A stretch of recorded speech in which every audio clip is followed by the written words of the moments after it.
hope so.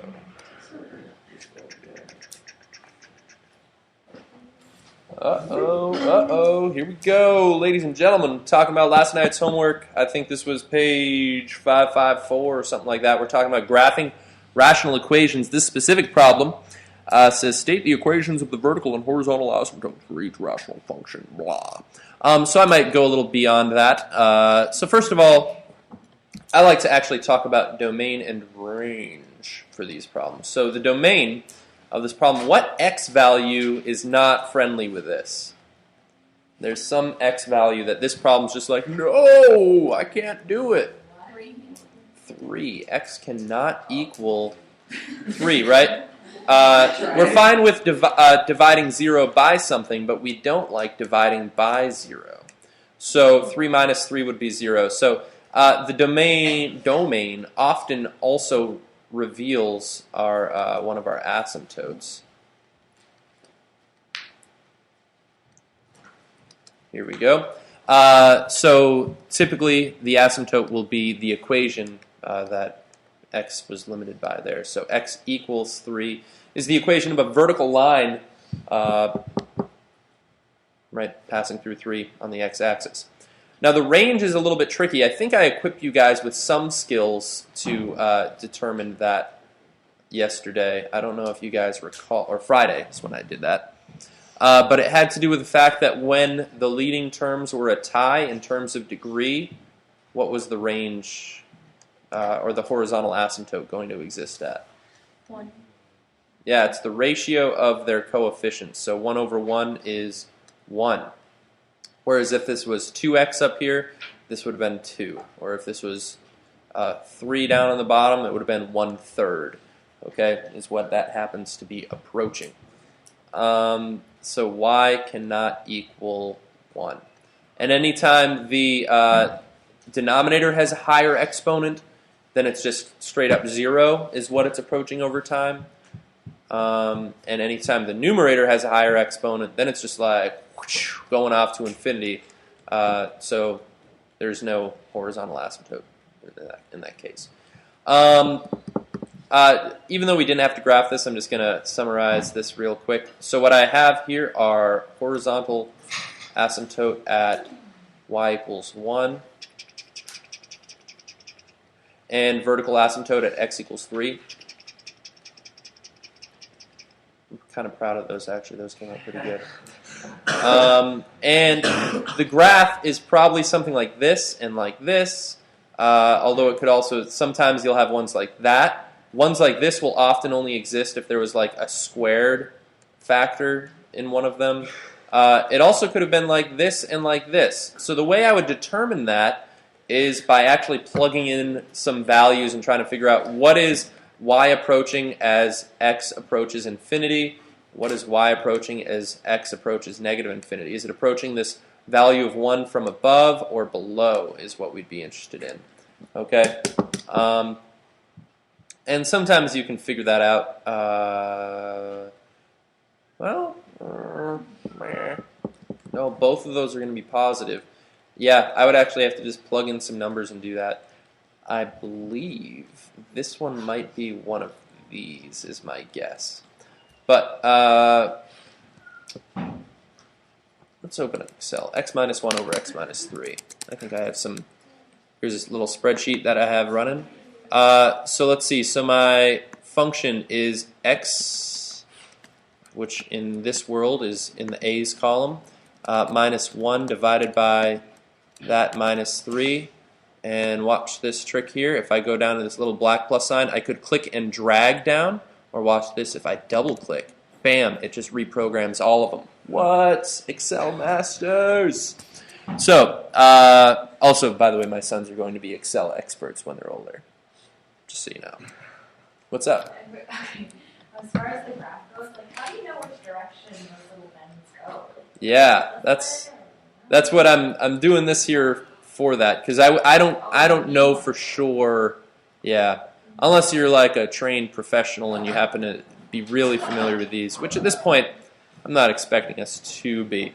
But notice that as x approaches negative infinity, y is approaching 1, right? These values of y are getting closer to 1. However, right, so these are approaching 1, and it's approaching 1 from underneath, all right, from the negative side.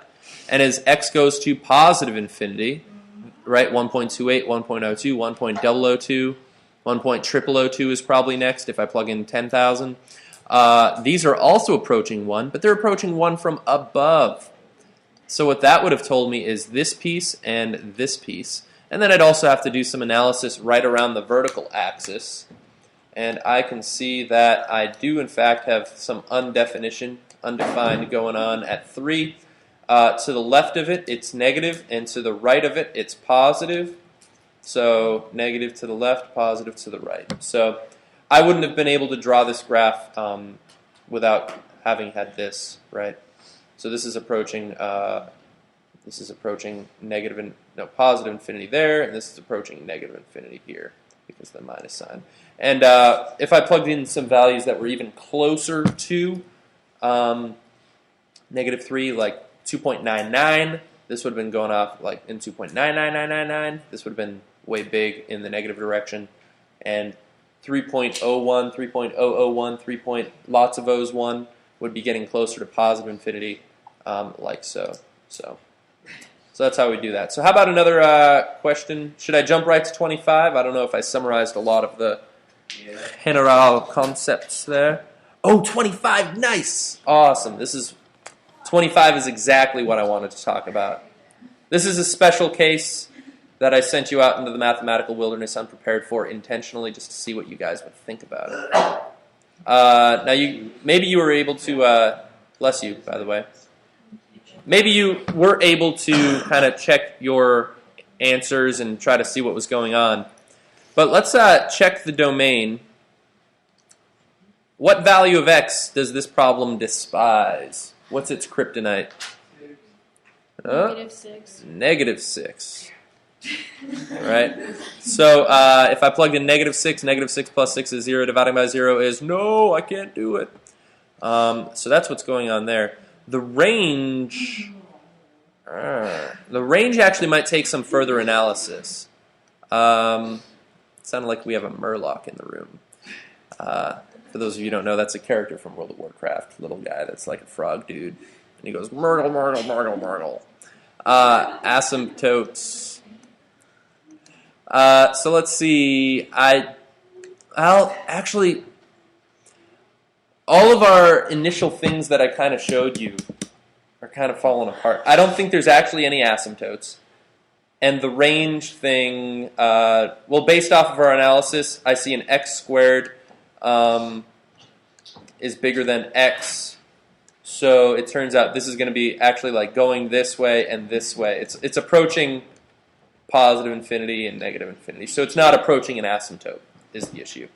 Now watch this interesting trick. Let's do some analysis. It turns out this numerator, and actually, this is perfect. It's leading into what we're doing today. I didn't even think about it. X squared minus 36 over x plus 6. It turns out this numerator is really factorable. Really factorable. Does anyone know what that factors to become? Like someone that's like really fast at factoring? 6 x plus 6, x minus 6. Ooh, indeedy. X plus 6 and x minus 6.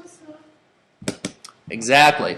And this is a skill that we're going to do and kind of work with today. It turns out I can cancel some stuff out on this. This x plus 6 and this x plus 6, I can go Fruit Ninja on those and cancel them out. So it turns out f of x is going to behave kind of like x minus 6. Which, does anyone know what kind of graph that would be? What's the equation y equals x minus 6 look like in general? Yeah, that's a line. So let's actually graph this, and I want to show you some interesting things. Now, it's not exactly this. It does have some limitations. All right, it does have some stipulations attached to it.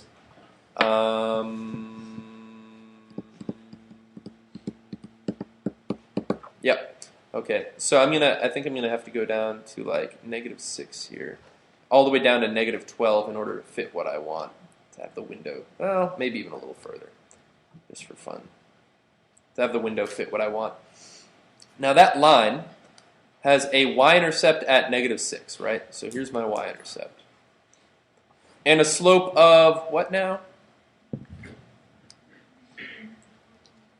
What's the slope? Anybody? What's the m? It's +1 here. It's a 1x. So that means the slope is up 1 over 1. Or up 6 over 6. All right? So I'm going to have this line like this. All right? Ish, right? So this graph looks like this line everywhere, except it's got one problem. Does anyone know what the problem is? What does this line not like? It doesn't like -6. This is still true. All right? The original problem still had this denominator. I can't ignore the fact that it can never equal -6. So it turns out at -6, this is really bizarre. Ish, maybe. I don't know. I find these intriguing. It turns out, so this line is all cool. It's like, I'm a line. And then suddenly, at -6, it has a hole in it. But it's a line everywhere else.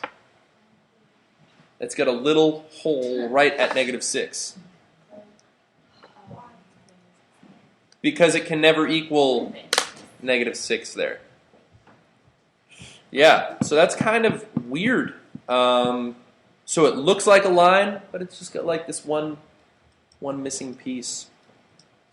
Now, this is not asymptotic. It's not like there's a horizontal asymptote passing through here. Because an asymptote is when it would be like approaching this horizontal line and never getting there. That's not the case. So these aren't really asymptotes. Right, so I'd say none here or something like that. And there's also not a vertical asymptote, right? Because it's not like it's like this, like where it's approaching that and approaching that. So that's not the case either.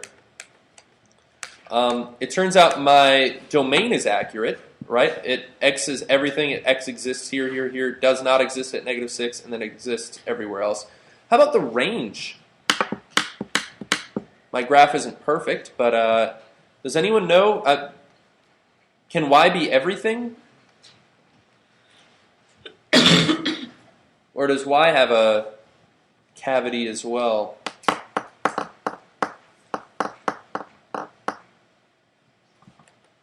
Does anyone know what Y value doesn't work? It's not lined up here. What is the Y value when I plug in -6 in this equation? -6 minus 6 is -12. So it turns out that I couldn't have figured out based off of my initial look at it, okay? I had to kind of do a little bit of math, plugging in my X value that didn't work.